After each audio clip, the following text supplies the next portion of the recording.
Have you ever wondered why that your loved one with dementia suddenly starts pacing, refuses a shower, follows you everywhere, gets angry, or asks that same question over and over?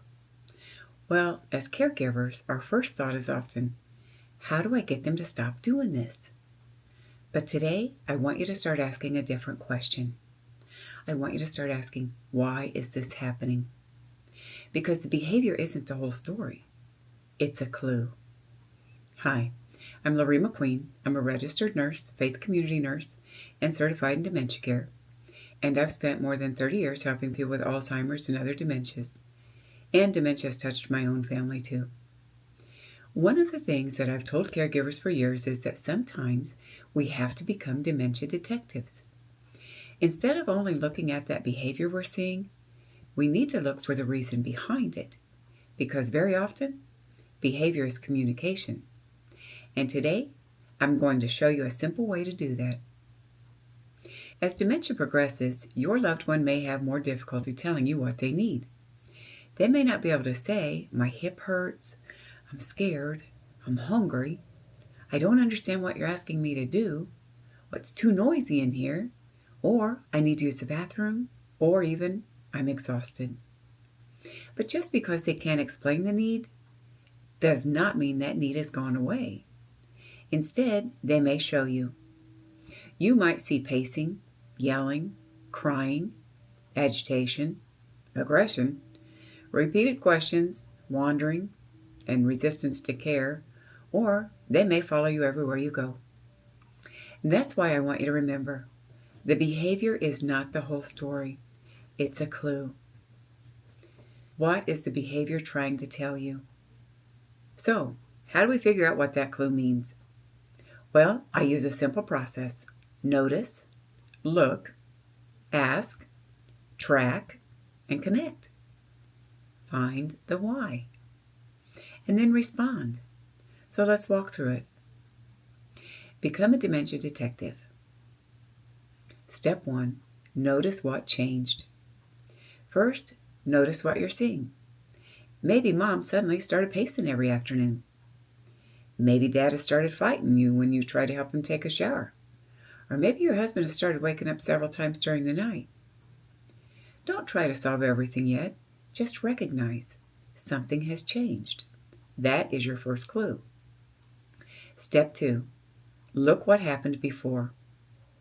Next, look at what happened before the behavior. This is something caregivers can easily miss because we're so focused on what's happening right now. But think back. What happened 5 minutes ago? Was the television loud? Were several people talking? Did you ask your loved one to do something? Were you trying to get them dressed? Had you just left the room? Was it getting dark? Did their normal routine change? Sometimes what happened before the behavior gives us an important clue what caused it. Step 3, ask what could they need. Now I want you to think about basic needs.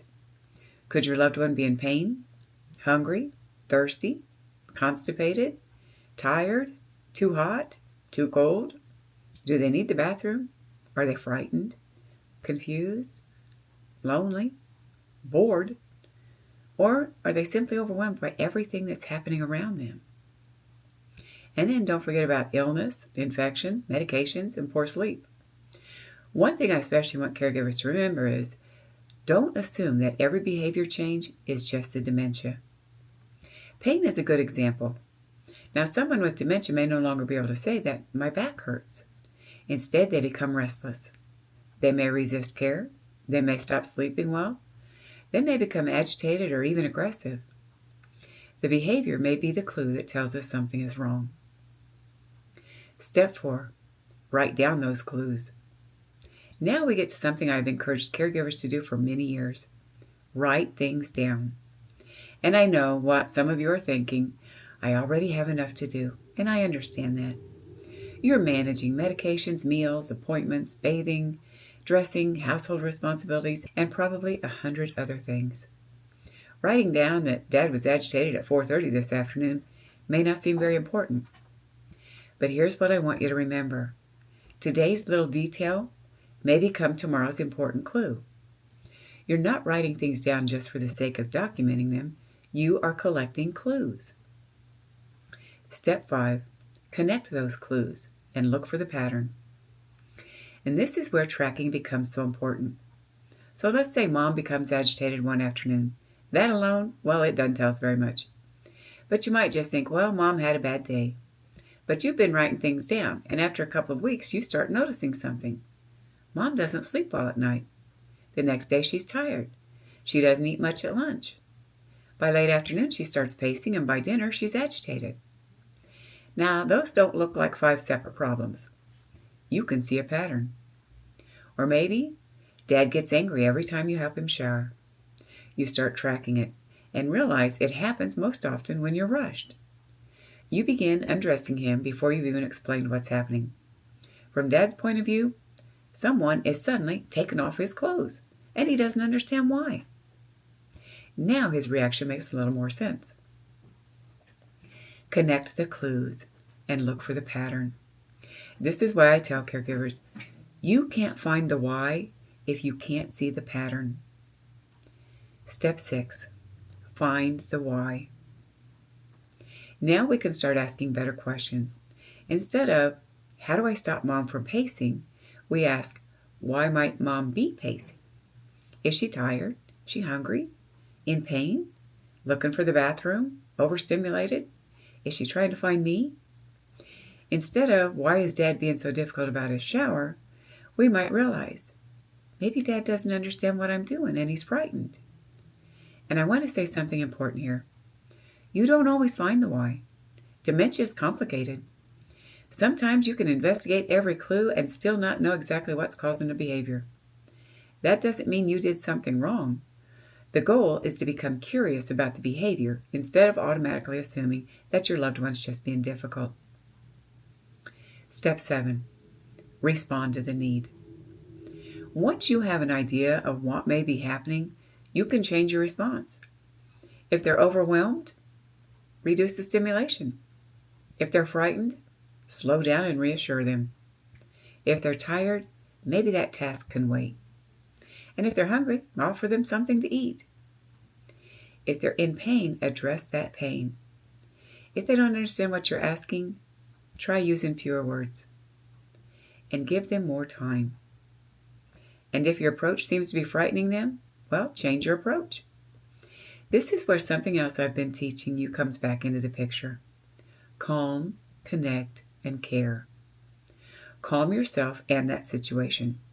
Then connect with the person. Then you move into the care that you need to provide. Sometimes changing what happens before the behavior can make a huge difference in what happens next. Tracking helps you connect the dots. As a nurse, tracking changes is second nature to me. We track everything. But family caregivers, well, you're not nurses. And I don't expect you to become one. You don't need medical terminology or complicated charts. You simply need a way to remember what you're seeing. Because when you're living this every single day, it can be very difficult to remember, oh, when did this start? How often has this happened? Well, was she sleeping poorly before this started? And, oh, when was his last bowel movement? Did this begin before or after that new medicine change? Has this happened 3 times this week or was one of those times last week? Our brains are not designed to keep track of all that. And that's actually one of the reasons that I created the Dementia Caregivers Notebook. I wanted caregivers to have one place to track things like behaviors, sleep, eating, bathroom changes, medications, pain, appointments, and other changes. Not because I want you to be spending your day filling out paperwork, but because those little details can become clues. And when you put those clues together, you may finally see that pattern. Track the clues. See the patterns. Find the why. The Dementia Caregivers Notebook helps you track changes and connect the dots over time. There's one more thing that's very important. A sudden behavior change should not automatically be blamed on dementia.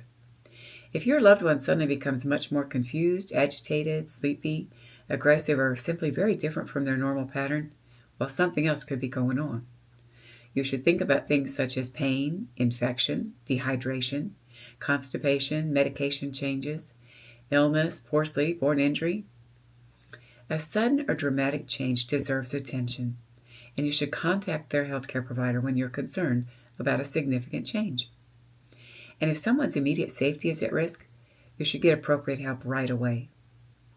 So the next time a difficult behavior happens, I want you to remember, look for the clue, write it down, watch for the pattern, and keep asking, what is my loved one trying to tell me? Because the behavior is not the whole story, it's a clue. Look for the pattern, find the why, and respond to the need. If you'd like to learn more, I've put together a complete dementia behaviors guide with more help understanding specific behaviors and what might be behind them. And if you need an easier way to track the clues and look for patterns, you can also learn more about the Dementia Caregiver's Notebook.